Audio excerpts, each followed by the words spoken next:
আসসালামু আলাইকুম। আজকে নিয়ে আসছি মজাদার কোল্ড কফি। তো প্রথমে আমি একটা জার নিয়েছি। জারে আমি ২ টেবিল চামচ চিনি নিয়েছি, তারপর ২ টেবিল চামচ নিয়েছি কফি। কফি নেওয়ার পর আমি এখানে হালকা গরম পানি যেটা, ওটা দিয়ে আমি এটাকে ভালোভাবে ছেঁকে নেব।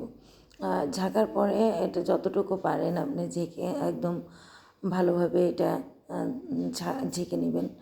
তো এটা ভালোভাবে মিক্স করে নেওয়ার পর আমি ২-৩ মিনিট মতন মিক্স করে নিয়েছি। আপনারা বেশি পারলে বেশি দিতে পারেন। তারপরে এখানে নিয়েছি আমি চকলেট সিরাপ নিয়ে তারপরে এই দুধ দিয়ে দিলাম। তারপরে দুধ দিয়ে দিলাম। চকলেট সিরাপ আমি গ্লাসের গায়ে লাগিয়ে দুধ দিয়ে দিয়েছি। দুধ দেওয়ার পরে বরফ দিয়েছি। বরফ দিয়ে তারপরে এই কফির যে মিশ্রণটা এটা উপরে দিয়ে দিলাম। তো ব্যাস হয়ে গেল আপনার মজাদার কফি। তো কেমন লাগলো আমার রেসিপি? সাবস্ক্রাইব করবেন প্লিজ, আমার পাশে থাকার চেষ্টা করবেন। তো আমি তারপরে এখানে চামচ দিয়ে মিক্স করে নিয়েছি। তারপরে আমি আবারও বরফ দিয়েছি, বরফ কুচি দিয়েছি। তো এটা এত মজাদার ছিল, আমার মেয়ে তো এটা আগে থেকেই একটা তুলে নিয়ে নিচ্ছে। তারপরে আমি চকলেট দিয়ে গার্নিশ করে দিয়েছি।